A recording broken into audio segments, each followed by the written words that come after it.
BS ಯಡಿಯೂರಪ್ಪನವರ ಅಭಿಮಾನೋತ್ಸವ ಮೇ 9ನೇ ತಾರೀಕು ಈಗಾಗಲೇ ನಿಗದಿಯಾಗಿರುವಂತಹ ರಾಜ್ಯದ ಎಲ್ಲ ವಿಧಾನಸಭಾ ಕ್ಷೇತ್ರಗಳಿಂದ ಸಾವಿರಾರು ಸಂಖ್ಯೆಯಲ್ಲಿ ಅಭಿಮಾನೋತ್ಸವ ಕಾರ್ಯಕ್ರಮಕ್ಕೆ ಬರ್ತಾ ಇದ್ದಾರೆ. ಜನಸಾಗರವೇ ಹೊತ್ತು ಹರಿದು ಬರ್ತಾ ಇರುವಂಥದ್ದು. ದೇಶದ ಉಕ್ಕಿನ ಮನುಷ್ಯ ಎಂದೇ ಖ್ಯಾತಿಯಾಗಿರುವಂಥ ಅಮಿತ್ ಶಾಜಿಯವರ ಅಧ್ಯಕ್ಷತೆಯಲ್ಲಿ ನಾಡಿನ ಎಲ್ಲ ಹರಗುರು ಚರಮೂರ್ತಿಗಳ ಒಂದು ದಿವ್ಯ ಸಾನ್ನಿಧ್ಯದಲ್ಲಿ ಕಾರ್ಯಕ್ರಮ ಜರುಗ್ತಾ ಇದೆ.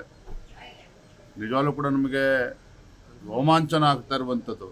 ರಾಜ್ಯದ ಎಲ್ಲೇ ಹೋದರೂ ಕೂಡ ಯಡಿಯೂರಪ್ಪನವ್ರ ಬಗ್ಗೆ ಏನೋ ಒಂದು ಅಗಾಧವಾಗಿರ್ತಕ್ಕಂಥ ವಿಶ್ವಾಸ ಇವತ್ತಿಗೂ ಕೂಡ ಅದು ಮಾಸಿಲ್ಲ. ಇವತ್ತು ಕೂಡ ಯಡಿಯೂರಪ್ಪನವ್ರ ಬಗ್ಗೆ ಅದೇ ವಿಶ್ವಾಸ ಜನಸಾಮಾನ್ಯರಲ್ಲಿ ಕಾರ್ಯಕರ್ತರಿರುವಂಥದ್ದು ನಿಜವಾಗ್ಲೂ ಕೂಡ ನಮಗೆ ಸಂತೋಷ ಮತ್ತು ಹೆಮ್ಮೆ ತರುವಂಥ ವಿಚಾರ. ರಾಜ್ಯದ ಮೂಲೆ ಮೂಲೆಗಳಿಂದ ಬರ್ತಾ ಇದ್ದಾರೆ ಜನರು.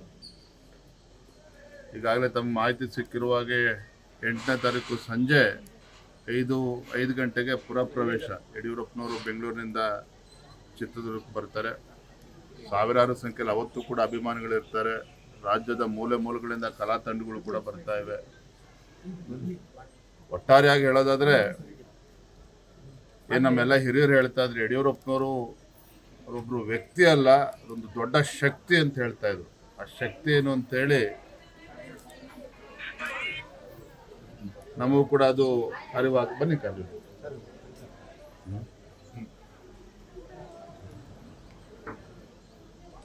ಸಾವಿರಾರು ಸಂಖ್ಯೆಯಲ್ಲಿ ನಾಡಿನ ಪರಮ ಪೂಜ್ಯರು, ಜಗದ್ಗುರುಗಳು, ಎಲ್ಲ ಸಮಾಜದ, ಎಲ್ಲ ಜಾತಿ, ಎಲ್ಲ ಸಮಾಜದ ಮಠಮಾನ್ಯ ಗುರುಗಳು ಎಲ್ಲರೂ ಕೂಡ ಈ ಕಾರ್ಯಕ್ರಮದಲ್ಲಿ ಭಾಗವಹಿಸ್ತಿದ್ದಾರೆ. ಭಾಳ ಅಪರೂಪವಾಗಿರ್ತಕ್ಕಂಥ, ಭಾಳ ವಿಶೇಷವಾಗಿರ್ತಕ್ಕಂಥ ಕಾರ್ಯಕ್ರಮ. ನಾವೆಲ್ಲರೂ ಕೂಡ ಎದುರು ನೋಡ್ತಾ ಇದ್ದೇವೆ. ನಮ್ಮೆಲ್ಲ ಕಾರ್ಯಕರ್ತರು ಕಳೆದ 15-20 ದಿನದಿಂದ ಸಾಕಷ್ಟು ಶ್ರಮವನ್ನು ಕೂಡ ಹಾಕ್ತಾ ಇದ್ದಾರೆ.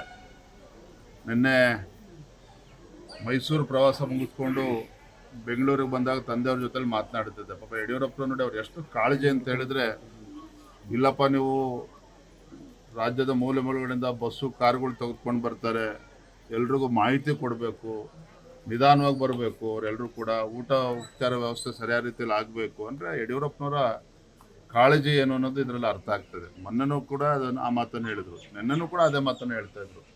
ಎಲ್ಲರೂ ಜೋಪಾನಾಗಿ ಬಂದು ಜೋಪಾನ ಹೋಗಬೇಕು, ನೀವೆಲ್ಲರೂ ತಿಳಿಸ್ಬೇಕು ಅನ್ನೋ ಕಿವಿ ಮಾತನ್ನು ಕೂಡ ಅವ್ರು ಹೇಳ್ತಾ ಇದ್ರು. ಭಾಳ ಅಪರೂಪವಾಗಿರ್ತಕ್ಕಂಥ ಕಾರ್ಯಕ್ರಮ, ಭಾಳ ಯಶಸ್ವಿ ಆಗ್ತದೆ. ತಮ್ಮೆಲ್ಲರ ನಮ್ಮ ಮಾಧ್ಯಮದ ಸ್ನೇಹಿತರು ಕೂಡ ಸಂಪೂರ್ಣ ಬೆಂಬಲ ಇರಬೇಕು, ಸಹಕಾರ ಇರಬೇಕು ಅಂತೇಳಿ ಸಂದರ್ಭ ವಿನಂತಿ ಮಾಡ್ತಾ ಇದ್ದೇನೆ. ಮತ್ತೊಂದು ಬಹಳ ಸಂತೋಷ ತರುವಂಥ ವಿಚಾರ, ಇನ್ನು ಚಿಕ್ಕಮಗಳೂರು ಜಿಲ್ಲೆಯ ಶೃಂಗೇರಿ ವಿಧಾನಸಭಾ ಕ್ಷೇತ್ರ, ಅಲ್ಲಿನ ಹಿಂದಿನ ಶಾಸಕರು ಮತ್ತು ಈಗ ಗೆದ್ದಿರ್ತಕ್ಕಂಥ ಶಾಸಕರು ನಮ್ಮ ಜೀವರಾಜ್ ಅಣ್ಣ ಅವರು ಕಳೆದ ಚುನಾವಣೆ ಪರಾಭವಗೊಂಡಾಗಲೇ ತತ್ಕ್ಷಣ ಅವರು ಹೈಕೋರ್ಟ್ ಮೆಟ್ಟಿಲನ್ನು ಕೂಡ ಏರಿದ್ರು. ಸುಪ್ರೀಂ ಕೋರ್ಟ್ ತನಕನೂ ಕೂಡ ಹೋಯಿತು. ಈಗ ಹೈಕೋರ್ಟಿನ ಆದೇಶದ ನಂತರದಲ್ಲಿ ನಿನ್ನೆ ಮತ ಎಣಿಕೆನಾಗಿದೆ. ಬೆಳಗ್ಗಿನ ಜಾವ 1:55 ನಮಗೂ ಕೂಡ ಮಾಹಿತಿ ಬಂತು.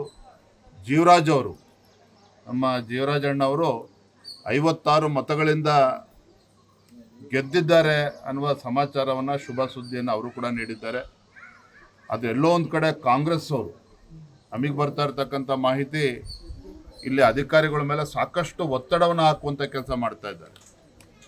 ಚುನಾವಣಾ ಫಲಿತಾಂಶ ಘೋಷಣೆ ಮಾಡಬಾರ್ದು ಅನ್ನೋ ಅಲ್ಲಿವರೆಗೂ ಕೂಡ ಒತ್ತಡವನ್ನು ಹೇರ್ತಾ ಇದ್ದಾರೆ. ಎಲ್ಲ ಒಂದು ಕಡೆ ಪರಾಭವಗೊಂಡಂಥ ಅಭ್ಯರ್ಥಿ ರಾಜೇಗೌಡರು ಹೈಕೋರ್ಟಿಗೆ ಹೋಗೋದಕ್ಕೆ ಅವ್ರಿಗೆ ಸಮಯವನ್ನು ಕೊಡಬೇಕು ಅನ್ನೋ ಒಂದು ಕುತಂತ್ರವು ಕೂಡ ನಡೀತಾ ಇದೆ ಅನ್ನೋದು ಕೂಡ ಕೇಳ್ತಾ ಇದ್ದೇವೆ. ಆದರೆ ನಾನು ತಮ್ಮ ಮೂಲಕ ಅವರೆಲ್ಲರಲ್ಲೂ ಕೂಡ ವಿನಂತಿ ಮಾಡ್ತೇನೆ, ಜನರ ಆಶೀರ್ವಾದದಿಂದ ಗೆದ್ದಿರುವಂತಹ ಜೀವರಾಜ್ ಅವರು, ಈಗಾಗಲೇ ಅವ್ರಿಗೆ ಅನ್ಯಾಯ ಆಗಿದೆ. ಕಳೆದ 3 ವರ್ಷ ಅವ್ರ ಶಾಸಕ ಸ್ಥಾನ ಸಿಗದೆ ಅನ್ಯಾಯ ಆಗಿದೆ. ಇನ್ನೂ ಕೂಡ ಅನ್ಯಾಯವನ್ನು ಮುಂದುವರಿಸ್ದೇನೆ ಗೌರವಯುತವಾಗಿ ಜನರ ಆಶೀರ್ವಾದನ, ಜನರ ತೀರ್ಪನ್ನ ಒಪ್ಕೋಬೇಕು.